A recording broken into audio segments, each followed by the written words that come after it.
Greetings, my name is Jeremy Alicea, and to those that are watching, I belong to the Solar Autonomous Boat Project. With me are members Fabian Matos and Pedro Madera, along with our advisor, Professor Guillermo Serrano. In this presentation, we will be talking about our progress throughout the semester and the tasks and goals for the next semester.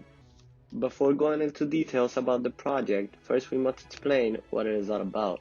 Well, autonomous vehicles and the usage of renewable solar energy have exponentially grown in the last decade due to technological advances, as companies are more interested in autonomous vehicles to save fuel, increase hull space, and optimize navigational routes.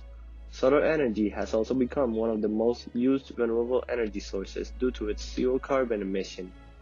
The main obstacle that autonomous marine vehicles have is the difficulty of implementing a motion control system. With this in mind, the student aimed to create a vessel that can operate without human drivers. Now, for the main objectives of the project, we have set three main goals. 1. To develop and manufacture a frame for the autonomous vessel along with performing tests for said vessel and confirm the boat's mechanical behavior. 2. The implementation of autonomous system and its integration with the motion control software. And 3. To design a solar-powered system to integrate it with the autonomous software.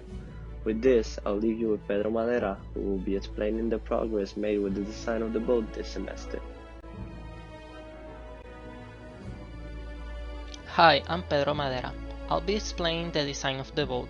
The vessel was designed having in mind the following requirements, which are to use Formula 250 foam, attach two thrusters, and add solar panels.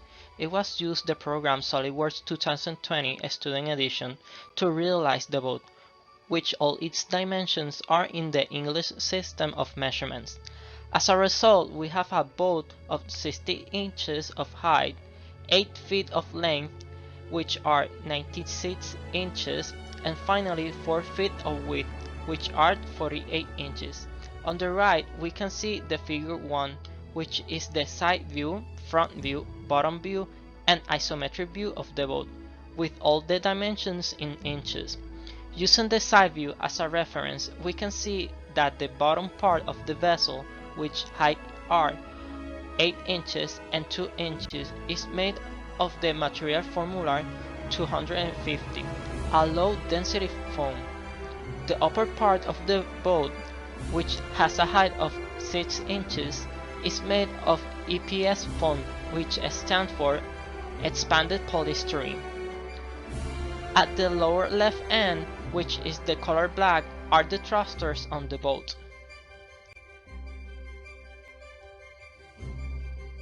In this figure, it can be seen more views of the boat. We had a side view, a top view, a back view, and isometric view. In this CAD, it can be appreciated better the solar panels of the boat, each of them having a height of 1/4 of an inch, a width of 42.1 inches, and a length of 20.9 inches. There are 3 of them, each separated by 0.1 inches. In order to determine the minimum volume of buoyancy needed so the boat can float, it was made the free body diagram with the forces acting in the y-axis. The diagram was made with the program diagram.net. There are several forces acting downwards, which are the solar panel's weight, the storage box weight, the thruster weight, the Formula 250 weight, and the EPS weight. The only force acting upward is the buoyancy. Using the previous diagram, it was developed the sum of forces in the y-axis to determine the minimum volume that the boat needs to float. On the right, we have the figure 4, which is the calculation made with the program MathCAD Prime. The subscribe F stands for the density of the Formula 250. The subscribe W is the density of salt water. W subscribe P is the weight of a solar panel. W subscribe B is the weight of a battery.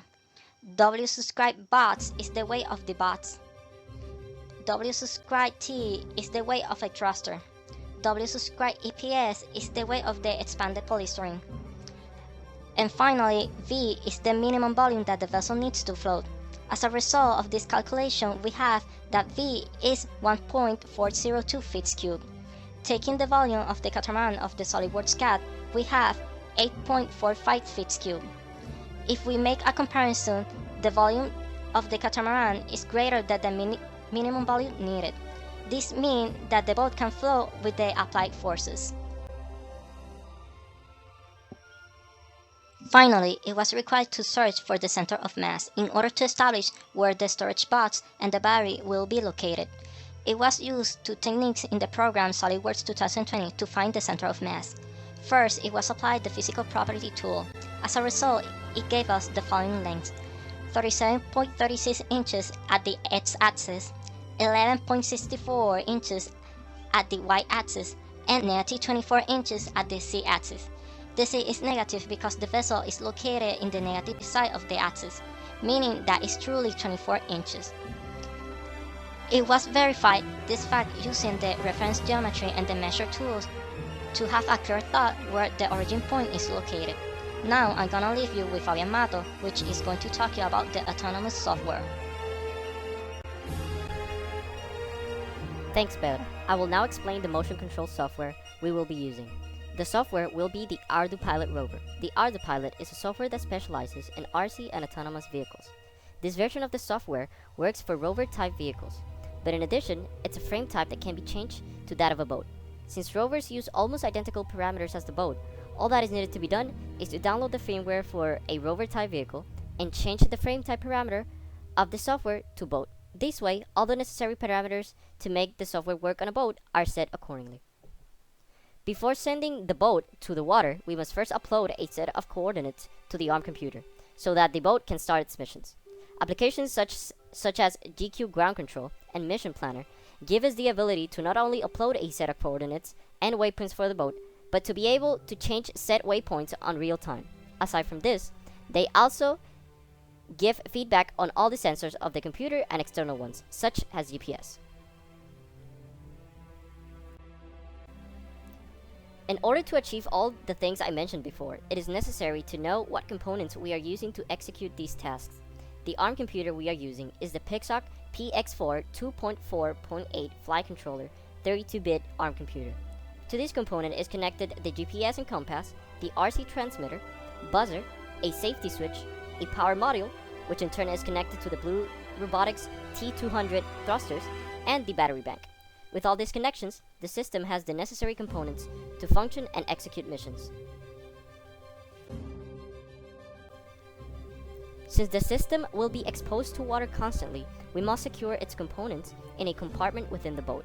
For this task, the team chose the Altolex waterproof utility box. Within this box, the team designed a platform for the system to rest on. This platform was 3D printed. The platform would be placed and secured in the box, and any components that would need to be outside, such as the GPS, would be connected to the design holes in the box and sealed to prevent water from getting into the box.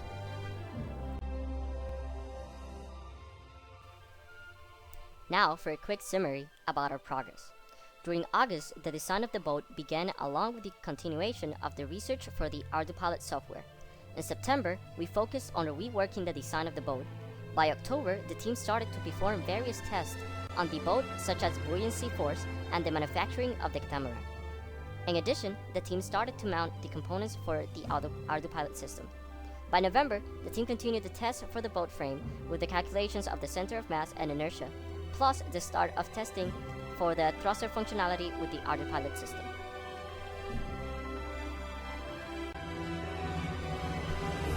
Finally, the team's goals for next semester include the finalization of the boat's parts. This would be to cut the expanded polystyrene and formula to 50 bases, start the design for the solar-powered system, sanding of the boat, mounting of ArduPilot components to the boat, and by March, the team estimates to have a readily full-scale model of the boat for initial testing. Overall, with the implementation of ArduPilot system and the complete manufacture of all the boat's pieces, next semester the team will be able to mount the boat together along the components of the ArduPilot. With this, the team estimates to have a successful and complete design by March 2021. Even though the boat can travel large distances, for future goals, the team plans to change the operating system of the software in order to collect more data during the boat's mission.